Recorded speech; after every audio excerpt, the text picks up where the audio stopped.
Hi, I'm Scott. Welcome to Synth Stuff. Today we're going to be talking about the Hydrasynth. Can you tell the difference between a Hydrasynth and an analog synthesizer? Coming up.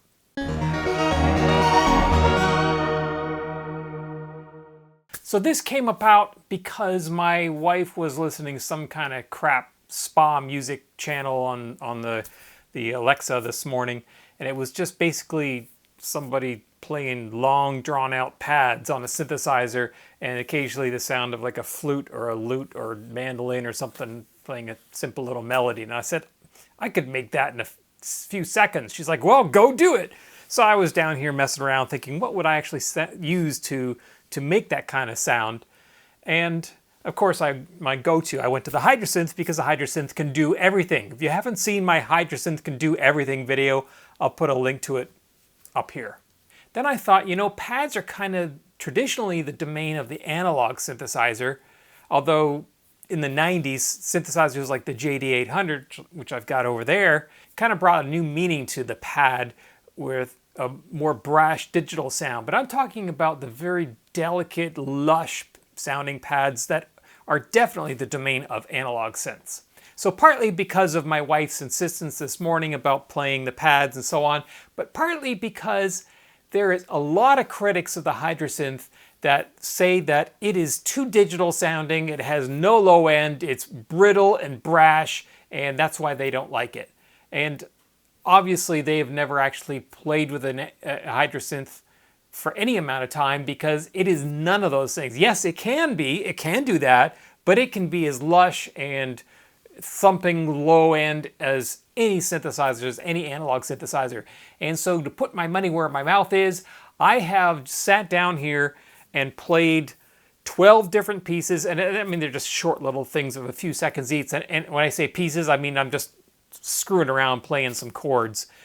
But I've done 12 of those, half of them on the Hydrasynth and half of them on an actual analog synthesizer, and well, actually two of them, two different analog synthesizers. But now I'm going to play those 12 pieces. I want you to get out a piece of paper, and as you listen, write down which one you think is a Hydrasynth and which one you think is an actual pure analog synthesizer. Bonus points if you can guess which analog synthesizer it is. All right, let's start with number one.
Okay, there was the 12 pieces, or pieces, sounds, not really pieces, but there was 12 of them, definitely.